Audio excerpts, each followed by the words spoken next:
Ladies and gentlemen, thank you for being on our program. I'm Armando Sanchez, and today we have a honored guest on our program. Columnist, author, writer, dreamer, and someone that goes into the community and shows us the need to fight for a struggle, to fight for the community.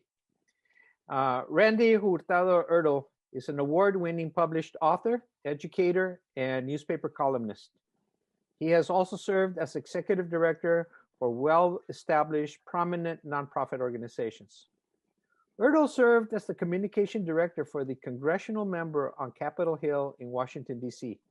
He has published numerous opinion columns in newspapers and magazines such as Los Angeles Times, USA Today, La Opinión, Daily News, La Prensa, on and on and on and on and on.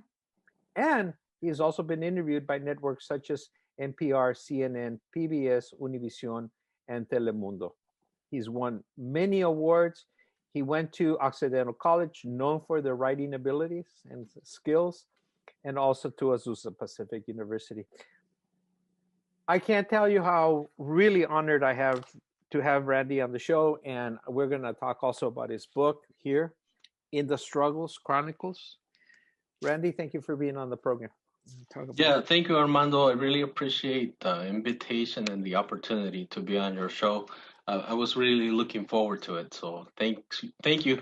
And it took a little while, but we're finally here. Yeah. Yes. Al fin. Al fin.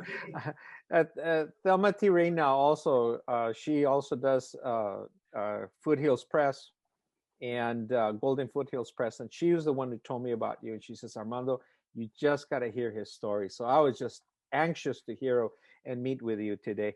Randy, what would you say is your common theme in your books, including in the Struggle Chronicles? Yeah, no, thank you. And I have it here too, like in the Struggle Chronicles. I mean, it's sometimes students or people ask me, how long did it take you to write your books? And it goes from a couple of months to like 2-3 months to 6 months to this one that took me literally 20 years. So when I tell young kids, they can't believe me.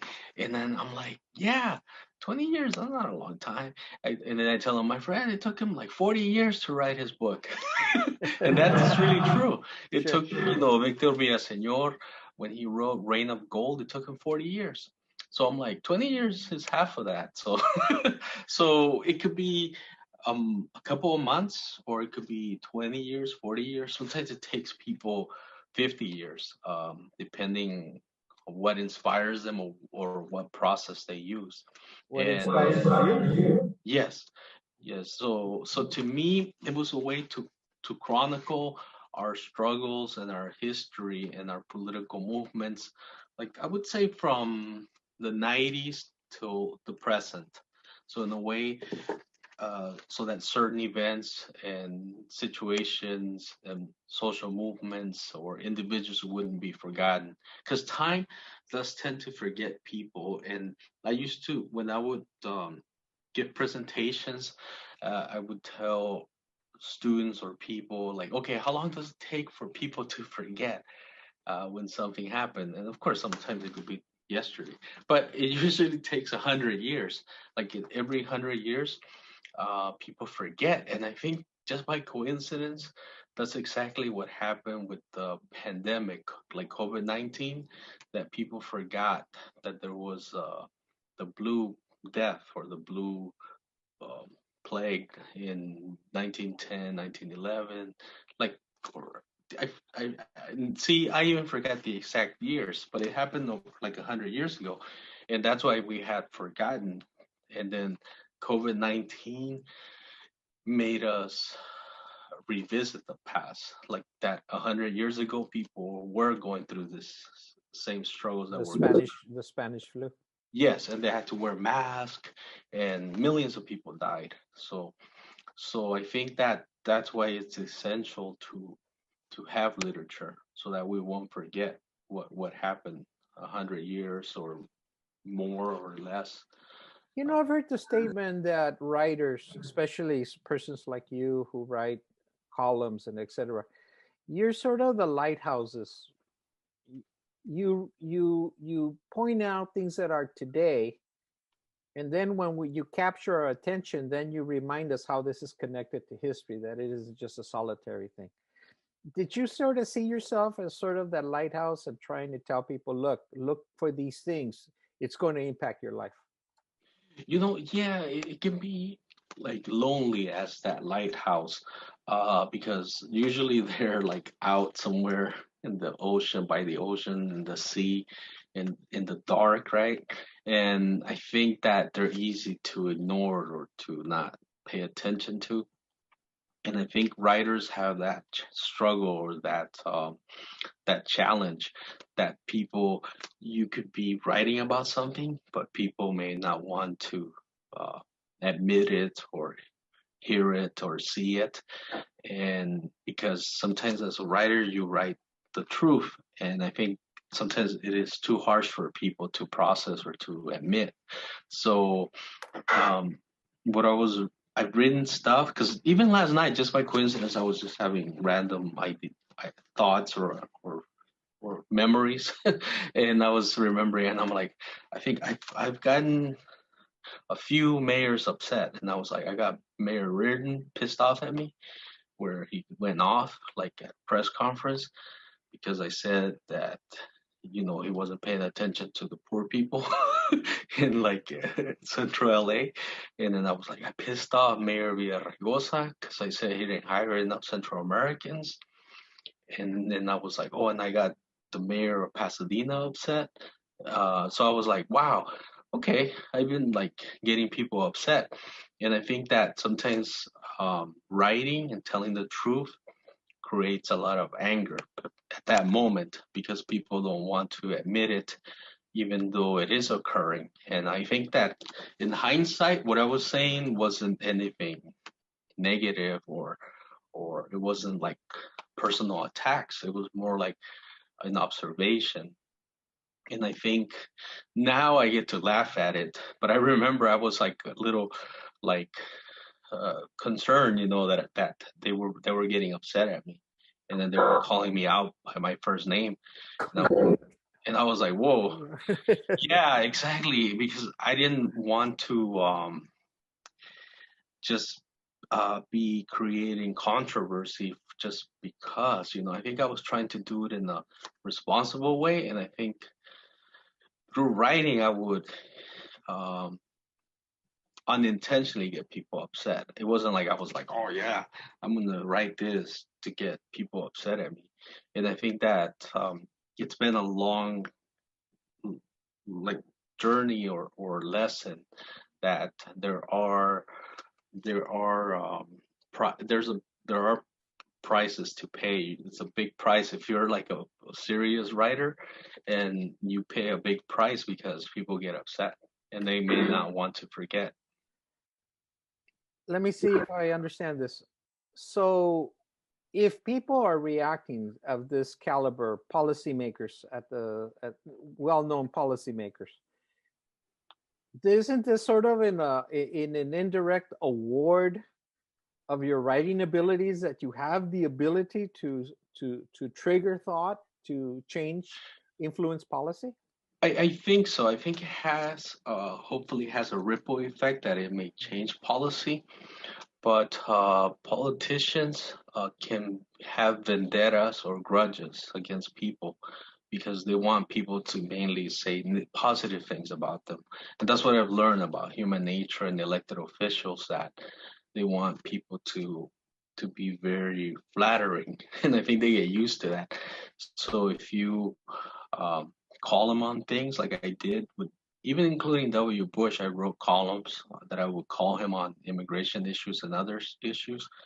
Um, they take it very seriously because you start to impact thousands of people, or if not millions of people, because of the public opinion impact. And I think that's why they get upset at that moment.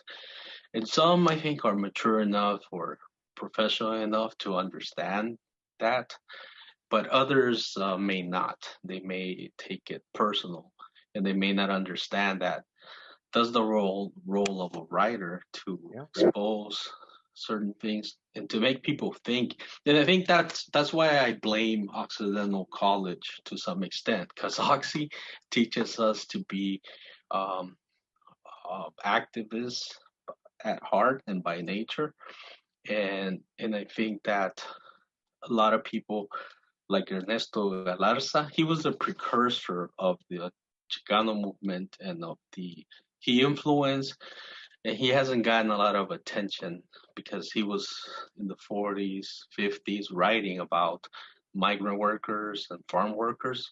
But that's where a lot of people got their ideas from. But they don't give him credit because time has forgotten him. Like, I mean, people don't read Barrio Boy or I forgot the other title of his other book, but Barrio Boy is very good. It was about his experience of growing up in Sacramento, well, immigrating with his mom and growing up in Sacramento. And then he describes in the book how his mom dies when he's a kid because of an illness and how he had to struggle. But then he became very powerful intellect, and because he got his undergraduate degree at Oxy a long time ago. I mean, I forget the exact year. I will have to Google it. And then he got his PhD at Stanford, I think. So he became a really uh, powerful advocate in policy and in writing. And I'm sure he got people upset during that time. Um, but we don't know because a lot of it hasn't been documented. But I think that other people that have that time has forgotten. It's I forgot her first name, but her last name is Moreno. I think it's Maria Moreno, who was before Cesar Chavez and before Dolores Huerta.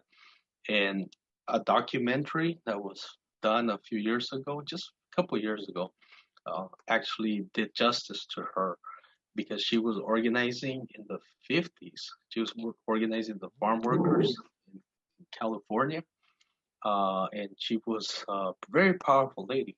It's just that they didn't like her because she spoke the truth and she was very feisty. And even Cesar wrote a letter, like that they show in the documentary that he said, "Oh, she's running her mouth, blah blah blah." So he didn't particularly like her. So I think that's the role of people who write or who chronicle history through documentaries or movies or theater plays. So there is that there's the accepted history versus the hidden history that people don't want to be known. And I think that I took the role. I wanted to take the role of writing contemporary issues that were really occurring at that time, and then through each year I was able to kind of like page by page I put it in chronological order of what was happening in that year so that people wouldn't forget.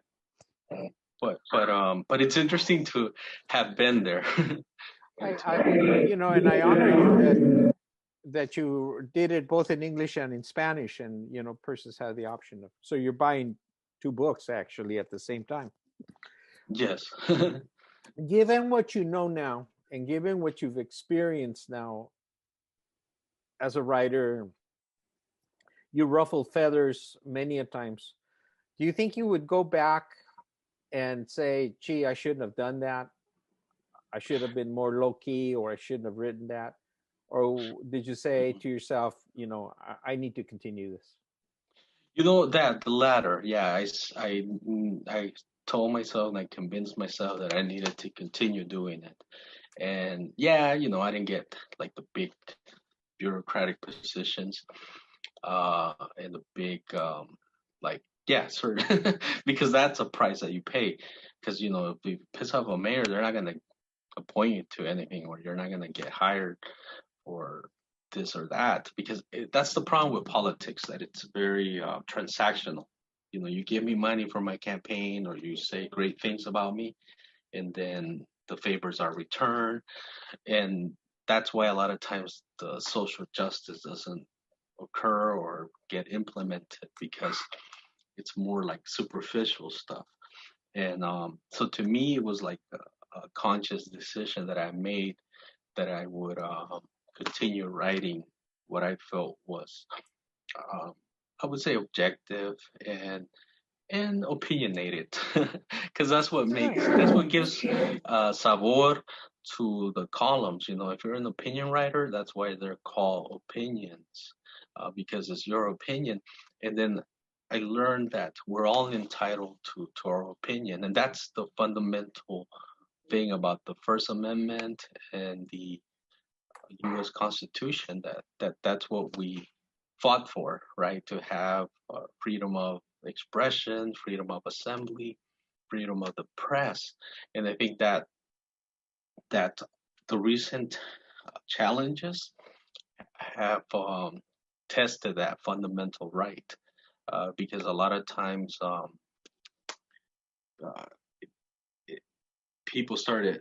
Even now, it's occurring where people are censoring each other because it's gotten out of hand, like the political rhetoric. And to me, in my writing, I always wanted it to be somewhat balanced, but also very opinionated, to say the truth, or my truth, because people sometimes interpret their truth in different ways. But I wanted to put it out there in a way of creating a voice. Yeah, for example, because most of the time, the Black and Latino kids from South LA never had a voice, and we didn't have a platform like in the 80s, 90s, especially before the internet. So I wanted to revisit and do justice to a lot of the kids, like young people who were murdered or who joined gangs and died in the process. And I wanted to tell their stories and also talk about the dynamics of the LAPD, LAUSD, and I did. I touched on a lot of those things because I felt that it was important to say what was happening and what role these institutions played. And so, yeah, I think I took the approach that I would stick to what I've written. But I know that that uh, uh, that people, even like when I dealt with the other people too, they're elected officials, even like the presidential candidates in El Salvador. A lot of times, I knew that they weren't doing the right thing, and I would write about it. Like for example, I wrote about the corruption that was taking place within the political parties over there and how they were stealing money, but it hadn't been proven yet. It was more like hearsay. Uh, and then all of them got prosecuted slowly but surely. They all got prosecuted for stealing tens, if not hundreds of millions of dollars. So I talked about how they were taking advantage of the young people that were coming from El Salvador to participate in the Rose Parade. And they were raising all this money, but then where was the money going? You know, and then I was like, that's interesting. So then I wrote that like years ago, like 5, 10 years ago. And then last year or 2 years ago, well, a year ago before COVID-19, then it came out where a young man was the whistleblower. He pretty much exposed the shenanigans that were occurring. So I pissed off people like 10 years ago when I wrote about that. They were like really upset and angry, and even this lady who was on the school board, she didn't want to talk to me. So yeah, that happens because they take it the wrong way. They take it personal, and I think that they don't understand that the role of a writer is to be as truthful as possible, and it's very difficult because people don't want you to to say the truth, really. Randy, we share something in common. I was raised in Mexico when I was a young kid, till I was 11, and then I came back to the United States. And you are a native. You lived a few years in El Salvador, and I know you keep with the politics down there. But I don't want to talk about those two countries. I want to talk about Latin America, but at the same time, I'm talking global. I think the idea is that you and I have had experience of living in countries where free speech is not available. And you hear about the writers in Mexico being murdered constantly for writing columns, and I'm sure as you go further south in Mexico, in Latin America, it gets worse. And this is true in many countries of the Soviet bloc and other parts of the world. We haven't gotten to that stage, at least I hope not, here in the United States, but we have experience being in countries where free speech is not available. It scares the heck out of me to think that that would be duplicated here, that would be brought up here also. Yes, and it is possible if we're not careful of ending up in similar situations that have occurred in other countries, like Soviet Union, China, and we see what happens with the people who speak up there. Even recent issues, they get put in prison, they get put in jail.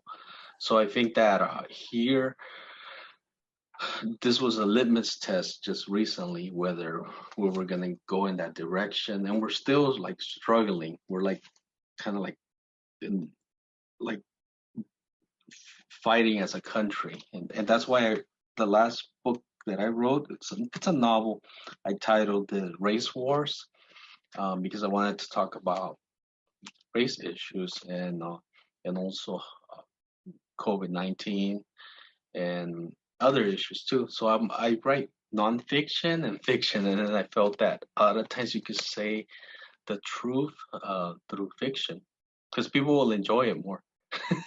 And what's amazing is that it starts to imitate reality. Fiction imitates reality. And that's what was incredible, that I created this character in one of my novels, The Life and Times of elcipitio. And what was interesting is that the outrageous things that he did in the novel to become president were like not that outrageous with all the recent now it seems almost real, huh? Yes, some of it actually became real. Some of the experiences or descriptions that I wrote in the different chapters, and that's what was shocking to me, that I never imagined that things that I was exaggerating about in a fictional way became real. So I think that it liberated me about becoming, not just being a nonfiction writer or just writing columns, but also like to write fiction, because once I found out that you can there's no rules in fiction, it was liberating for me, because you could pretty much write anything that you want. And I'm like, why not? Like, because white writers, they get to write whatever they want.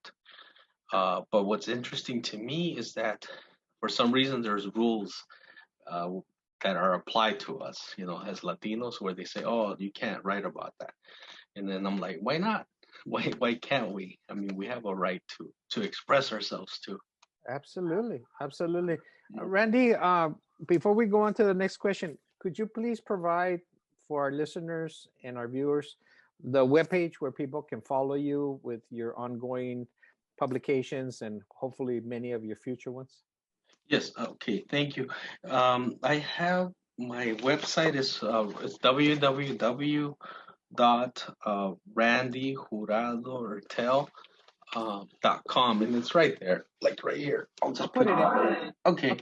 So it's right there. Sure. And they could get more information through my website, or other social media. Type in your name and it'll pop up everywhere in social media. You've written enough articles across the board, and I congratulate you with that. I'm going to put you a little bit on the spot here. Where is your mind thinking about writing into the future? What do you see the coming issue status?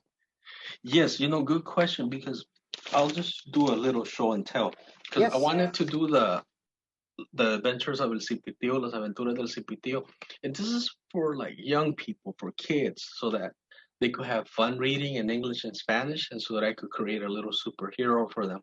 And this is like the feel good one. and I wanted to have something, yeah, for kids, because like the serious books, my nonfiction ones and my fiction books are more for adults, more for young adults, because como esta en The Life and Times of El Cipitio, La vida y los tiempos del Cipitio, es bien malcriado, you know, like Luis said, malcriado. I mean, and, uh, and then lasiguanaba and The Magical Oroco, that's a pretty powerful novel where I make a female superhero. And I touch on taboos where she becomes the first female priest, and then she becomes the first female pope. And so I'm like, why not? You know, Sure. because there should be gender equality. This is the Spanish version, La Ciguanaba and Y el Oroco Mágico, and this is Race Wars, elcadejo. So with this, I completed the trilogy, and then I was like, okay, finally. So now I'm at the stage where I'm taking a break in terms of like letting my imagination or my thoughts naturally lead me to the next um, project or book that I'm gonna do, because that's how I like it for it to occur, for it to just occur naturally. Let's say when I'm driving or when I'm walking, or even as we're speaking, I may think of something, and that's how it comes to me. It comes to me in a very unplanned way, and that's how I like to be as a writer. You know, just write what inspires me, and I think that's the key. You have to be inspired and motivated. Like even in the Spanish literature of like a long time ago, con Unamuno and Federico Garcia Lorca, they talked about el duende, which is like a concept of inspiration. You have to have the inspiration of el duende. So I think that has to come to you somehow, and I think that's um, what will occur. Yeah, with the next one.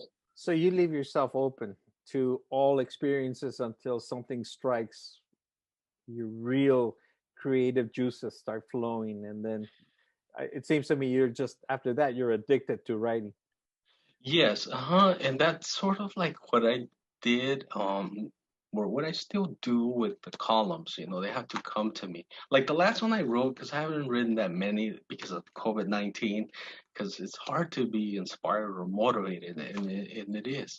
But it was one a couple of months ago about how our nation is divided by race and other issues, and economics too. And I wrote about Biden and Trump and the debate they had. And it was more like an analysis that we needed a leader that could heal our country and unite us. Because I think that's what we need now. And I think that hopefully that will occur, because I think that's what keeps our country together. You know, someone that can bring Black, Latino, Asian, white, all races, nationalities together to find the differences. I think it's good to acknowledge the differences, but then get to the similarities. Because first we have to acknowledge that we may have certain differences, but then again, the differences is what may unite us. It's like a little backwards, right? Because people usually say, "Oh, we have to find what's in common or our similarities," but sometimes some humans have nothing, or almost not nothing, but a lot that they don't have in common because of their life experiences. And our country is segregated. It really is. Like for example, like when we initially started talking, I was able to escape South LA, and I grew up mainly with Black and Latino, and I actually learned English with the Black community. So I used to talk very Black. I used to say ain't, and I can still talk if I want to, because I can code switch depending on what community I'm in, because I grew up in that community. But then I can also talk como Chicanos, because I grew up with Chicanos too. So people probably think, how am I able to create these characters that speak that way? But it's because I lived it. So when I went to high school in Rochester, Minnesota, I got to know white people. And then I got to know them as humans and not just as a race or white. And I think that really made a difference in my point of view and in my perspective because I met a few evil ones, but most that I met were nice. They never attacked me or hurt me. I mean, but Minnesota is the nice, you know. That's one of the phrases that describes Minnesota. Everybody's nice, and I think that's part of the culture there, to be nice and polite. But if you go to Alabama, Georgia, and if you're black or Latino immigrant, you could get beaten or killed because a lot of the stuff that occurred in the past in the South is still happening, and we've seen it. We saw it, you know, with George Floyd, and today the Attorney General, I think I saw the headline, found that police officer that killed the black gentleman just for holding a cell phone, killed him right away, like in a few seconds once they arrived in the garage. They found him guilty. So I think that um, our nation is changing, you know, where we're starting to finally come to grips that it's not acceptable to kill people that are not doing anything really horrendous, and they don't have a gun, they're not shooting at the officers. So, and we've seen it on video, and I think that's something that's very powerful. And I think technology with smartphones now have given us that evidence. Before it was more like what was written or said on TV, and that's what we believed. But now I think with our smartphones, we could record any injustice that we see. And I think before it was more like columnists, you know, where you had to write it, just like the role that Ruben Salazar played, you know, and he paid a high price because he evolved. The title of the documentary was Man in the Middle, right? Because he was very conservative.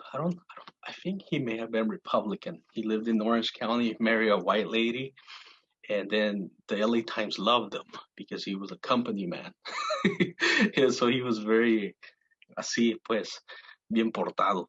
And then when he came back from reporting in Mexico and he was here, he got to see the Chicano movement firsthand. He evolved and he decided to join his community and to give a voice. But then people got upset, like, oh boy, like, yeah, the sheriff's department did not like his columns. Yep, and then we know the tragic incident that occurred. So I think that to bring it in perspective, it's not that easy. It could be like a lot of pressure. Yeah, because if you become a committed writer, yeah, that's where it gets very serious. But I think that you have to be, if you want to be like como pues un escritor pues con ganas y fuerza, pues you gotta say it, write it. You have to be truthful to yourself if that's what you're going to be as a writer. Yes, and it's a process. It's a process, and I think that sometimes some people start off revolucionarios y terminan tranquilos y calmados, ¿verdad? Porque it's a natural process of life. Como que once you hit 50, you start becoming conservative. Yeah, sí, más conservative, más calmado. Pero, or some people start off that way, like conservative because of the way the family was or how they grew up, especially if they grew up in a household with a mom or dad that was a police officer. Their point of view is very different, conservative, and they're very pro that. But then they start like that. And then once they go to a college or university, depending which one they go to, let's say they go to Berkeley, then they become revolucionario. And some stay that way, you know. some stay very consistent. That's why I admire. I know people like to attack her, and I don't like how they attack Dolores Huerta because she's a older lady. You know, she's 90 now. But I saw some YouTube videos, and some people were just uh, being harsh with her because she supports the Democratic Party. And so what if she does? You know, that's her prerogative. That's her right.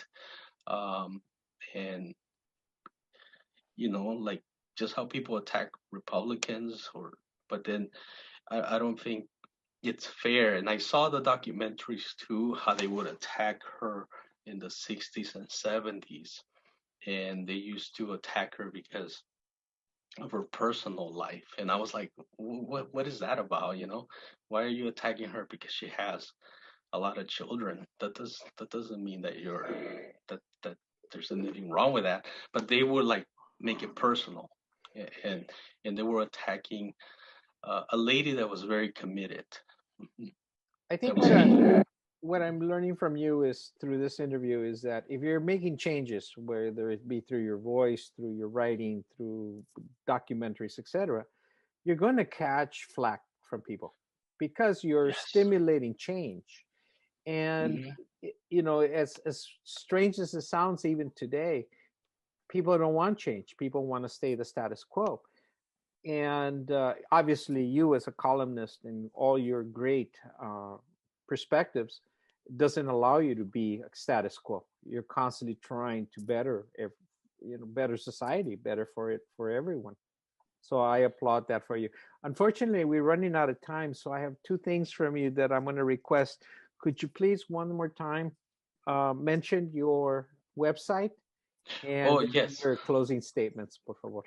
See, it's www. Randy Jurado Ertll is Randy, and then Jurado, and then ertll.com. Y pueden buscar mis libros. You can check out my books Sure. on Amazon, Barnes and Nobles, Apple Books, indiebound.org. Así que now you can. There's more access through literature because of the internet. Um, Okay, your closing statements. Because I was just getting warmed up. Never interview a columnist because he's just barely getting warmed up. Hey, I thought this was the intro. I was like, okay, first paragraph. I thought this was the first. Dude, there's an end to the book. There's got to be No, an end, the end back here. no puede terminar. Tiene No, que you got to, okay. dude. You got to. But yeah, and then we're okay. I'll go to the middle, and then I'll go to No, the conclusion. Get to the. Al grano, right? Okay. No, you know, I think that um, it's important to write our stories and to create our own voice and to be authentic to ourselves and to the community. And some people may like you, some people may not, but then you got to keep going because if you listen to the naysayers and the haters, then you're not going to make changes. So you just got to keep believing in yourself because if I were to listen to the people who don't like me or who doubt me, then I wouldn't um, be um, like forging my own path or making changes that I feel are important because a lot of times that occurs. I think that's where I was getting at with just what they did to Maria Moreno, you know, what they were doing to Dolores Huerta, what they did to Archbishop Romero. I think a lot of times when you're speaking up, they want to silence you. And I think my message is not to allow anyone to silence you because our voice, it's a gift. It's a gift, you know. And I think that also Maya Angelou, Toni Morrison, especially Maya Angelou, um, express how her voice was taken away from her when she was abused as a child. She didn't speak for many years because she was traumatized. And then she finally liberated herself through poetry and the written word. And I think that's what it does for me. it liberates me. And I think that's my role as a writer, to liberate myself, but to liberate others too. Mhm. Well, I'm going to keep it constant with the idea of a lighthouse. I can think of one lighthouse down in South America, in the Cape. And even though the light is very bright, they still talk about all the ships that went shipwrecked anyway. They just did not pay attention to the light. And I walk away with that idea talking to you that you're beaming light on an issue, on a problem, telling us the future, that if we don't be careful, it's going to happen, or something can happen. And yet people ignore it. People ignore the stories. But thanks to people like yourself and your books and your adventures to tell everyone, you're actually reminding us that if we're going to be free, we're going to have to be thinkers. We're going to have to be critical thinkers, especially what we experienced. COVID will pass, but we cannot allow it to forget. There are still other diseases. Did we already forget we had Ebola? I thought that one was going to break up. This pandemic was just bad, but if Ebola had broken out of Africa, that's scary. So yes, Randy, thank you very much for being a guest on our show. I look forward to having you on future programs. So, we have to do another one in Spanish, if you don't mind. okay, sounds good. We'll schedule that in. Yeah, and gracias to Telma Reina, for telling you about me, and then thank you for having me on your show. I really enjoyed it. Y me estaba portando bien, I was like, I was being Okay, like, okay, we're gonna have a show where you do not behave, and let's see where that one exactly. En goes. español, ahí, There you go. We'll go with that one. One from El Salvador and one from Mexico. We'll see where that goes. Oh my God. We'll merge it. Merge the two cultures. There you go, Randy. Randy, be safe. And as a friend of mine says up in Canada, stay negative. When she said that, I didn't understand it, and then it dawned on me. Stay negative. Don't catch the COVID, and to health to your family and everyone else. Keep writing, and let's get back to doing another show in Spanish. Okay, gracias, Armando. Okay, adios. Nos vemos. Okay, gracias.